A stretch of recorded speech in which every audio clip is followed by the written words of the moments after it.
Hello friend, आप सभी का स्वागत है हमारे यूट्यूब चैनल अपना सेवा केंद्र सीएससी चैनल में। आप सब कैसे हैं? उम्मीद करता हूं कि आप लोग सब अच्छे होंगे। तो आज हम बताएंगे कि निवास प्रमाण पत्र का फॉर्म को किस प्रकार से फिल किया जाता है पेन से, क्योंकि कहीं पर भी गलती कर देंगे तो वहां पे वाइटनर लगा देंगे तो इस प्रकार से फॉर्म को भरने से रिजेक्शन होने की ज़्यादा संभावना रहती है। तो रिजेक्शन से बचने के लिए आपको इस वीडियो को पूरा देखना होगा, क्योंकि हमें निवास प्रमाण पत्र का फॉर्म किस प्रकार से भरा जाता है पूरी प्रोसेस इस वीडियो में बताया जाएगा। और सिंपली हमें जब हमें लोक सेवा केंद्र में कोई भी फार्म जाति हो गया, निवास हो गया या आय का फॉर्म जमा करने जाते हैं तो वहाँ पे जब तक फॉर्म पूरा सबमिट नहीं रहेगा तब तक फॉर्म जमा नहीं लिया जाता है। फॉर्म को आपको खुद से भरना पड़ता है। यदि आपको भरने नहीं जानते होंगे तो किसी से भरवाएंगे तो वहाँ पे 50-100 रुपये ले लेते हैं। इसलिए आप खुद से भर सकते हैं। कैसे भरना है आज इस वीडियो में पूरी इन्फॉर्मेशन बताया जाएगा। और मुखिया कौन कौन सा फॉर्म रहता है उसी फॉर्म को भरना रहता है, बाद बाकी फॉर्म को नहीं भरना रहता है। क्योंकि फॉर्म देख सकते हैं हमारे यहाँ सात सात पेज का फॉर्म है, लेकिन मुखिया हम लोग यहाँ 3 ही पेज को भरेंगे। कौन कौन सा पेज भरेंगे वे पूरी इन्फॉर्मेशन आपको बताया जाएगा। तो चलिए वीडियो स्टार्ट करते हैं और जानते हैं कि किस प्रकार से फॉर्म को भरना है।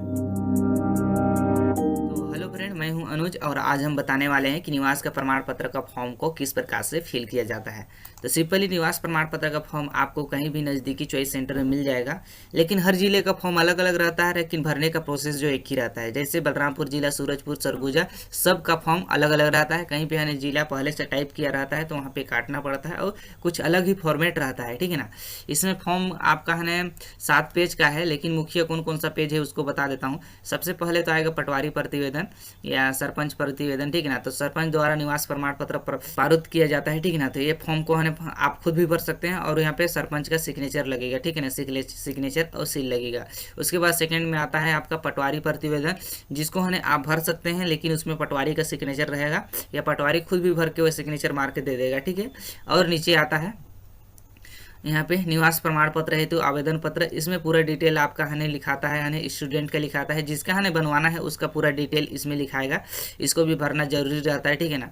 और यहाँ पे देख सकते हैं छत्तीसगढ़ से बाहर शिक्षा का विवरण। यदि आप हने छत्तीसगढ़ से बाहर हने कोई हने पढ़ाई कर रहे थे, पढ़ाई कर रहे थे तो उसका डिटेल यहाँ पे डालना है। यदि छत्तीसगढ़ के अंदर ही पढ़ाई कर रहे थे तो इस फॉर्म को भरना जरूरी नहीं है। उसके बाद आता है शपथ पत्र।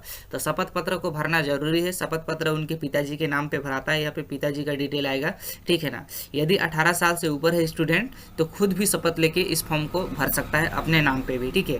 तो चलिए बताते हैं आपको मुख्य पेज कौन कौन सा है। पूरा पेज बता दिए, यही पेज को सबको भरना है। तो चलिए सबसे पहले जाते हैं हम लोग पटवारी सरपंच प्रतिवेदन में। तो सरपंच प्रतिवेदन इस प्रकार से आ गया है, ठीक है ना।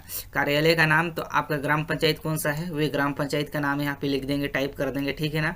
यहाँ पे प्रमाणित किया जाता है कि श्रीमती श्री कुमारी जो भी है नाम उनका डाल देना है, स्टूडेंट का नाम जिसके नाम पे हम लोग निवास प्रमाण पत्र बना रहे हैं। और जिसका निवास प्रमाण पत्र बना रहे हैं उनका पिताजी का क्या नाम है, उनका जाति क्या है, उनका ग्राम पंचायत क्या है, उनका वार्ड क्रमांक क्या है, यहाँ पे जनपद पंचायत क्या है, और जिला आपका यहाँ टाइप किया रहेगा और नहीं किया रहेगा तो यहाँ पे भर सकते हैं। और यहाँ वर्ष लिखा है, उनको खाली स्थान वर्ष से जानते हैं, यानी कि जब जन्म हुआ तब से हम लोगों ने उसको जानते हैं, उस वर्ष को यहाँ पे टाइप करना है। या नहीं भरेंगे तो भी चलेगा। यहाँ पे डेट लिख देना है, जिस दिन को हमें निवास प्रमाण पत्र का यह पारित हुआ है उस दिन का यहाँ पे आपको स्थान लिख देना है। और यहाँ पे सरपंच का सील और यहाँ पे यह लगेगा उनका है सील भी लगेगा और सिग्नेचर, दोनों चीज़ यहाँ पे लगेगा। तो सरपंच का फॉर्म को सिंपली इस प्रकार से फॉर्म को भरा जाता है। उसके बाद नीचे आएगा पटवारी प्रतिवेदन आता है। तो पटवारी प्रतिवेदन सिंपली इस प्रकार से रहता है पटवारी प्रतिवेदन। तो इसमें भी प्रमाणित किया जाता है कि जिसका हम लोग को बनवाना है उसका नाम यहाँ पे टाइप करना है, उनका पिताजी का नाम यहाँ पे टाइप करना है। उसके बाद उनका निवास ग्राम क्या है वह ग्राम पंचायत को यहाँ पे लिखना है। उनका हल्का नंबर क्या है जो पटवारी को पता रहता है, आप सभी को पता नहीं होगा तो पटवारी से पूछ लीजिएगा हल्का नंबर क्या है।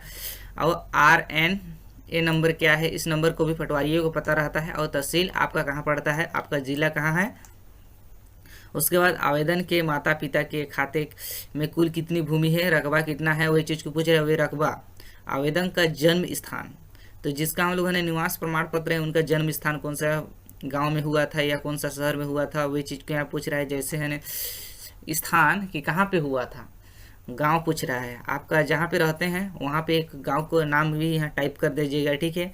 उसके बाद आवेदक या उसके माता पिता पालक का नाम, जो आवेदक कर रहा है उनके पिताजी का नाम भी यहाँ टाइप करने के लिए बोल रहा है, उनका तहसील क्या है, उनका विगत वर्ष अभी का जो चल रहा है उस वर्ष को यहाँ पे डालना है। आवेदक की शैक्षणिक योग्यता क्या है, वे कौन सा क्लास में भी पढ़ रहा है, वे चीज़ को टाइप करना है। यहाँ पे 10वीं 12वीं जो भी है, यहाँ पे दिनांक लिखना है, जिस दिन को ये भराया गया है उस दिन का, या अगला पिछला डेट रहेगा तो भी चलेगा, ठीक है ना। और पटवारी के यहाँ पे सील और सिग्नेचर लगेगा। तो सिंपली इस फॉर्म को भी पटवारी प्रतिवेदन को इस प्रकार से हम लोग को फिल करना रहता है। अब नीचे आते हैं, नीचे आ गए यहाँ पे आवेदन फॉर्म, निवास प्रमाण पत्र हेतु आवेदन का फॉर्म। तो सिंपली यहाँ पे लिखा है प्रति श्रीमान तहसीलदार, तो यहाँ पे महोदय आपका तहसील कहाँ है वे चीज़ को यहाँ पे टाइप कर देना है, ठीक है ना। उसके बाद आवेदन का नाम, आवेदक जो है जिसके नाम से हम लोगों ने निवास प्रमाण पत्र बना रहे हैं उसका नाम यहाँ पे टाइप करना है।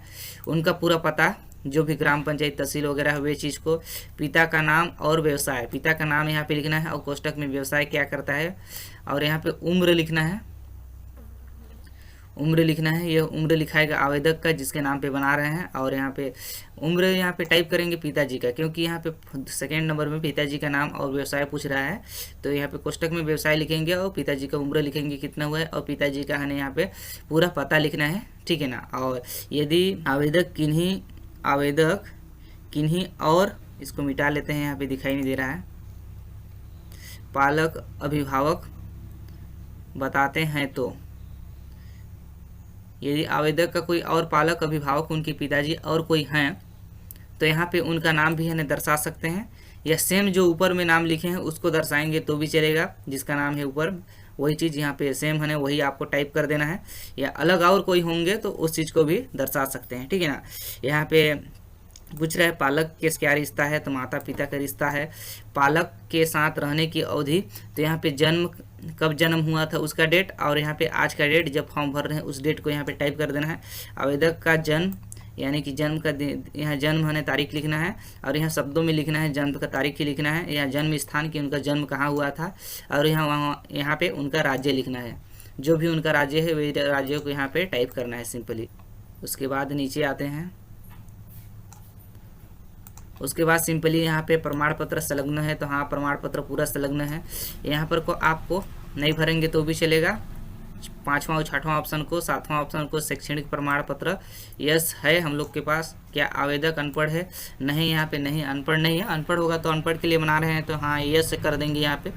और यहाँ पे प्राथमिक स्कूल कहाँ पढ़ा है, और यहाँ पे माध्यमिक स्कूल कहाँ पढ़ा है, शैक्षणिक स्कूल उच्चतर माध्यमिक कहाँ पढ़ा है, कॉलेज कहाँ किया है, वे चीज़ को टाइप करना है। और यहाँ पे स्कूल का नाम क्या है, संस्था का नाम यहाँ पे पूछ रहा है, और यहाँ पे आपको कुछ नहीं भरेंगे, सिंपली अब यहाँ पे कौन सा वर्ष में कहाँ कहाँ पढ़ा है वे चीज़ को यहाँ पे टाइप कर देना है।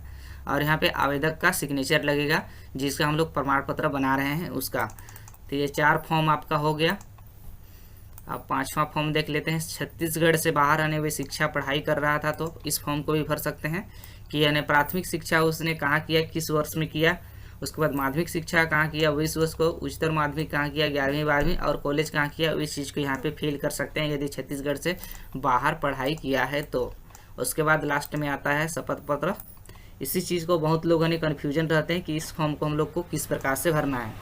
तो सिंपली निवास प्रमाण पत्र बना रहे हैं आप, तो उनके पिताजी हैं तो उनके पिताजी का नाम ही यहाँ टाइप करना सबसे बेटर रहता है, क्योंकि प्रमाणित उनके पिताजी ही करते हैं कि मैं अपने पुत्र का ने निवास प्रमाण पत्र बनाने के लिए आदेश देता हूं। तो उस यहाँ पे उनका पिताजी का, यदि उनका पिताजी नहीं है तो उस स्थिति में आप 18 साल से ऊपर हो गया है उस लड़के का जिसका हम लोग बना रहे हैं, तो उसका नाम यहाँ पे टाइप कर सकते हैं। यदि 18 साल से नीचे है तो उनका नाम यहाँ पे नहीं आएगा, उनका माताजी का नाम आएगा, या उनके घर में कोई चाचा चाची है तो उनका नाम यहाँ पे आ सकता है, ठीक है ना। तो यहाँ पे उनके पिताजी का नाम टाइप कर देंगे सिंपली। उसके बाद उनके पिताजी का जिसका नाम टाइप किए हैं उनका पिताजी का यहाँ पे टाइप करना है, और जिसका नाम यहाँ पे टाइप किए हैं उनका कास्ट क्या है, उनका जाति क्या है, उनका उम्र क्या है, यहाँ पे वर्ष गत वर्ष को लिखना है। उसके बाद निवास स्थान उनका क्या है, उनका थाना क्या है, उनका पटवारी हल्का नंबर क्या है, तहसील क्या है, यहाँ पे जिला हमें टाइप कर देंगे कौन सा जिला उनका है वे जिला को, ठीक है। और यहाँ पे उनका ग्राम क्या है वे चीज़ को बोल रहा है, जन्म खाली स्थान ग्राम। उसके बाद कौन सा दिनांक में यानी उनका जन्म हुआ था जो आधार कार्ड में दिया है उस आधार कार्ड को यहाँ को देख के यहाँ पे फिल कर देना है। तो फ्रेंड यहाँ पे मैं शपथ पूर्वक बयां करता हूँ कि मैं शिक्षित अशिक्षित हूँ, मैं निम्नलिखित स्थानों के लिए निम्नलिखित परीक्षाएं दी हैं। तो मैंने प्राथमिक परीक्षा कहाँ दिया है, मतलब कि जो शपथ ले रहा है उनका परीक्षा, जो पिताजी का है यहाँ पे शपथ ले रहा है या जो भी, तो प्राथमिक कहाँ किया है, माध्यमिक क्या है, उच्चतर माध्यमिक कॉलेज कहाँ किया है, वे डिटेल यहाँ पे आपको डालना पड़ेगा। उसके बाद मैं शपथ पूर्वक बयां करता हूँ कि मेरा नाम, पिता या पालक का नाम, तो जो शपथ ले रहा है उनका पिताजी का क्या नाम है, ठीक है, उनका रकबा कितना है, जो है पटवारी ने दर्शाया है पटवारी प्रतिवेदन में, वे चीज़ को यहाँ पे पूछ रहा है, तो ये डिटेल भी भर देना है आपको। उसके बाद नीचे आना है, नीचे आप देख सकते हैं यहाँ पे आपको सिग्नेचर मारेगा जो शपथ ले रहा है वे, और यहाँ पे सिग्नेचर मारेगा। यहाँ पे शपथकर्ता का फिर नाम लिखाएगा, शपथकर्ता का पिताजी का नाम, कौन सा ग्राम पंचायत पड़ता है, तहसील और जिला। तो इतना सारा है फॉर्म को आपको भरने के बाद यह फॉर्म है भरना कंप्लीट हो गया। तो इसी प्रकार से फॉर्म को भरना था। और भी कहीं पर आपको डाउट होगा तो आप कमेंट सेक्शन में कमेंट कर सकते हैं। तो चलिए फ्रेंड, इसी प्रकार के इंटरेस्टिंग वीडियो के साथ हम नेक्स्ट वीडियो में आपसे फिर मुलाकात करेंगे। और कोई भी जानकारी चाहिए आप कमेंट सेक्शन में बेझिझक कमेंट कर सकते हैं, आपको रिप्लाई ज़रूर दिया जाएगा। तो चलिए वीडियो यही समाप्त करते हैं। Thank you friend. जय हिंद, जय भारत, जय छत्तीसगढ़।